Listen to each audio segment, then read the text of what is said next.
Hey guys, this is Drew Gill, and this is the first part of our Revelation series presented by Revelation Machinery recap of the 2022 season. This event was held at Lake Guntersville in February. It was held out of Goose Pond Colony in Scottsboro, Alabama. It was a big field. There were 328 boats, and for a first-time AAA level angler, first-time Toyota angler, to be thrown into a field of that size for your first event was a really overwhelming experience. On top of that, we were on a fishery with a lot of pressure, a fishery that has a lot of local knowledge, and it was really dynamic that week. There were a lot of changes in current, a lot of changes in water clarity, and a lot of water temperature changes. The week started off cold at the beginning of practice and got really, really warm by the end of the tournament. So there were a lot of variables at play, and with all those variables at play, had to make a lot of adjustments throughout the tournament, had to find some new areas, scratch some old ones. You'll be able to see some of those decisions throughout the video, and I'll be adding some details as well as to my decision-making process and some of the baits that were key in the finish that I had. Had a good tournament, not a great tournament, but you know, you take those checks when you can make them. I hope you guys enjoy the first segment of the Revelation series.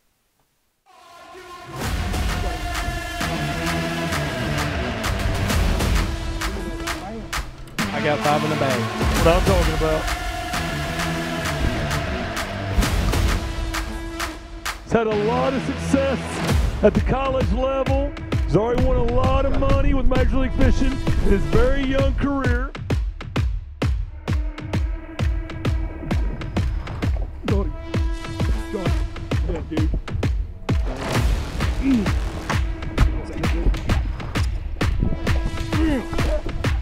That's a call.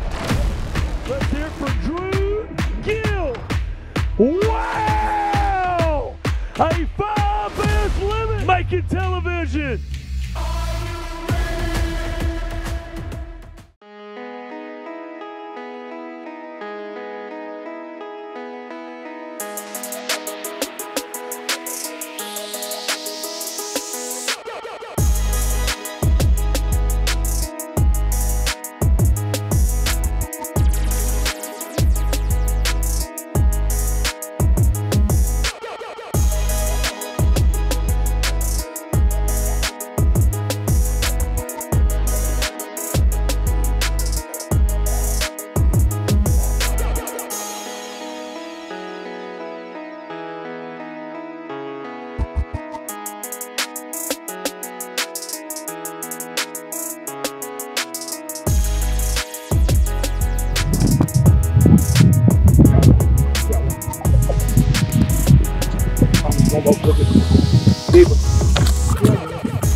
That's a good adjustment.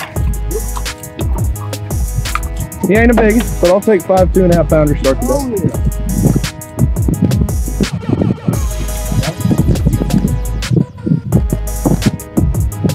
Yep, I was counting rocks down there and then rock went doink. Alright, that's gonna settle me down a little bit. Oh, that's just a great old biggie. That's a Guntersville giant. That's your bite.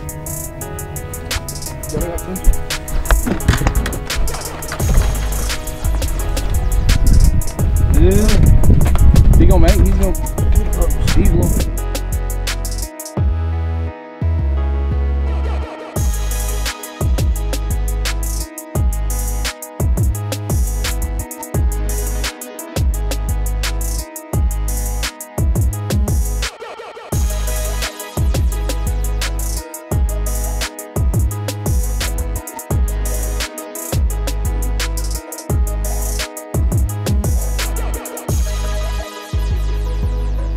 I got you for that sucker.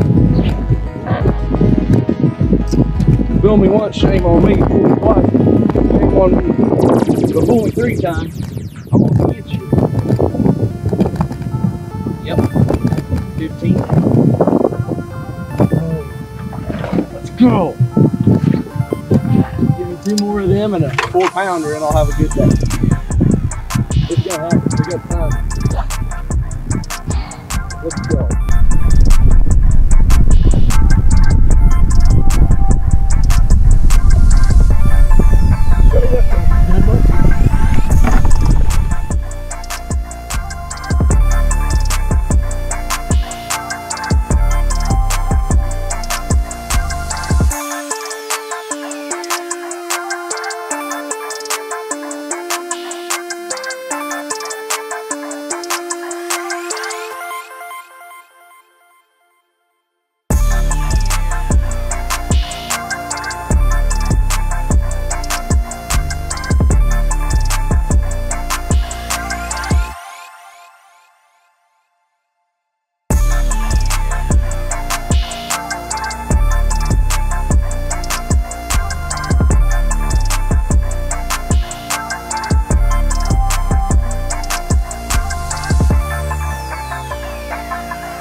Mine might be 15. I think it is, yeah.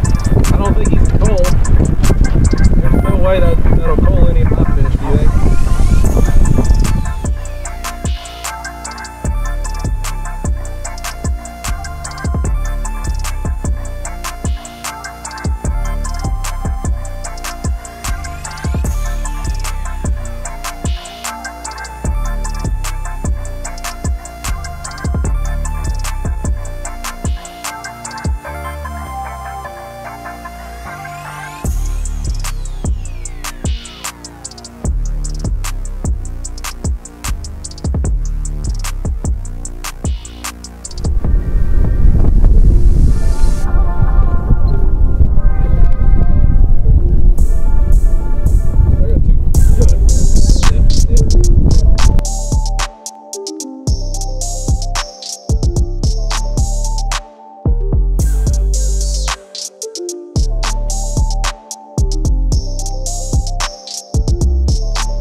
Let's go. Let's go. So That'll do. That's 3 pounder. Oh, there were 2 on it too. That's an audible. That's a 1 pound audible right there. 15 minutes. I told you on that point, they aren't pressure. And I just kept bumping and bumping. And then he jumped up and got it. Ooh.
Brown.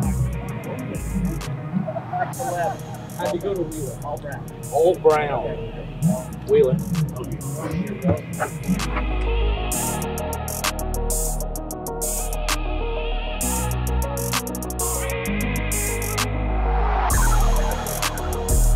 Drew Gill, 5 bass fishing on the pro side, Mount Carmel, Illinois.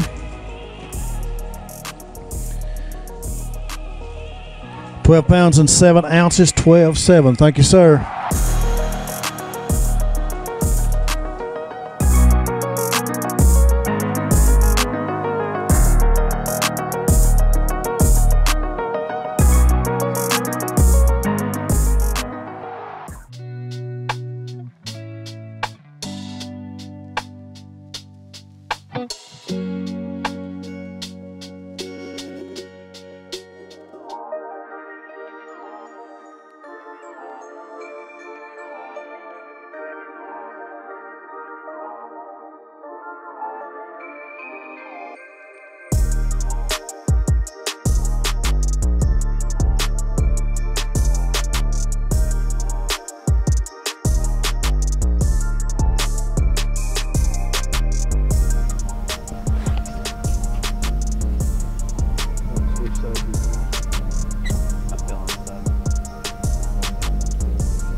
Good.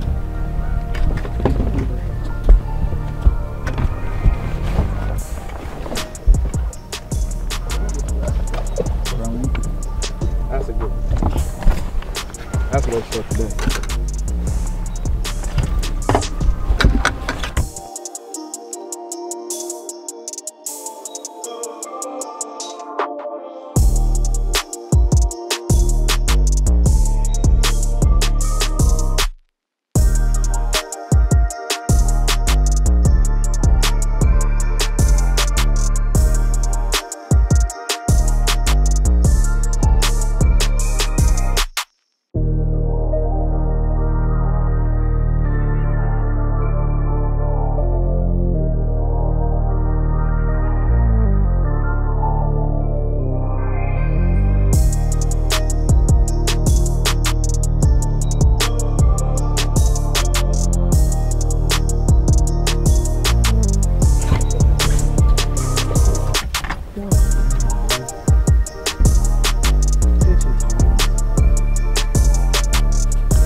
14 and a half. Caught like 14 and a half. Mid-morning on day 2, ended up having my primary area blown out. I caught 1 keeper, caught some short fish. Really knew, even previously to burning a couple hours there, that I probably shouldn't have been there. The water got really, really dirty from day 1 to day 2 because of a lot of rain. Big influx of water, washed a lot of the silt into the creek that I was fishing, and made it to where the A-rig jerkbait bite that I was on became non-existent. And so I had to make an audible. Entirely left my first spot, went to a place that I'd found on day 1. It was South Saudi Bridge, very popular area. It's a community hole, but found out that there were a lot of fish on it and there were a lot of fish biting that week. And I showed up to it on day 2 and ended up making a little bit of a comeback.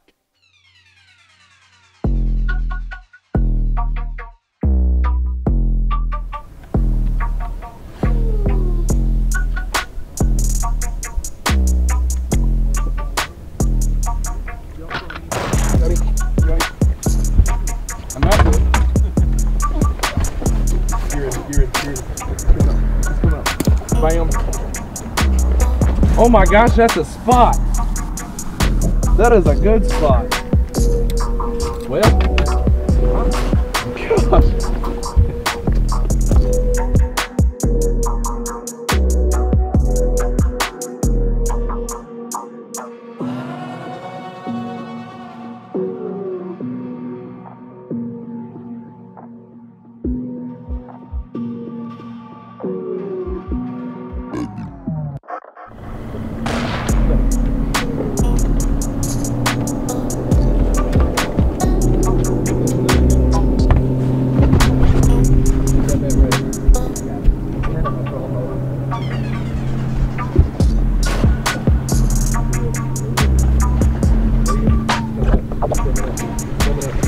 Coming up.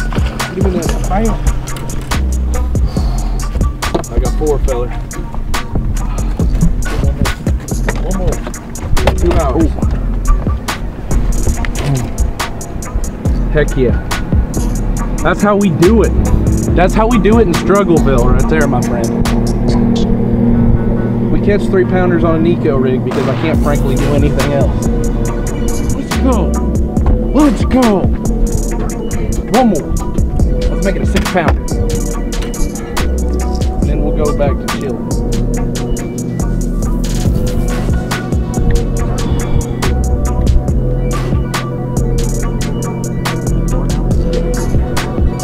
Green ones in this pot.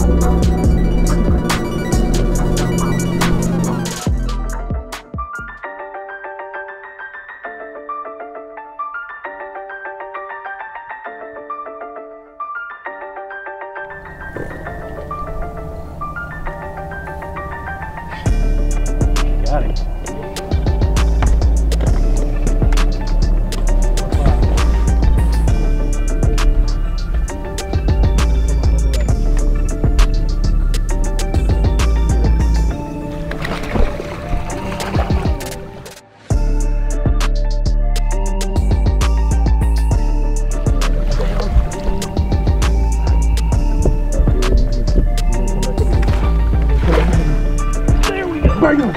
Let's go, baby. Oh my gosh. Did I ever have to work for that joker? Threw at him with a jerkbait 3 times. He didn't want it. But when I threw the Nico in front of him, guess what? He wanted it. Alright, I got like 14 right now. Let's do it. Drew Gill, pro out of Mount Carmel, Illinois. 12-7 on day 1. He's around them. A shortened day today and had a better day 2. Still managed 5. Moving up that leaderboard with a limit 14 pounds, 5 ounces, got you to 26-12. We are in the cut for right now, but we got a long ways to go. Maybe you can stay there and at least get you a check, man. Good job. Lance Guerin, Harrison, Tennessee, co-angler, 5'3" yesterday. 3 good ones today, man. Good job. 11 pounds, 1 ounce, got you to 16-4. Let's pull that big fish out. We'll see. Co-angler Big Bass is currently 6 pounds and 6 ounces. That's close, man. That's a big one. I think you got it. Looking for a 6'6". looking for a 6'6", and we do indeed. 6 pounds, 12 ounces. What'd you catch her on? You want to tell us? What'd you catch her on? Alabama rig. Ned rig. They are on the big Ned. There you go. Good job.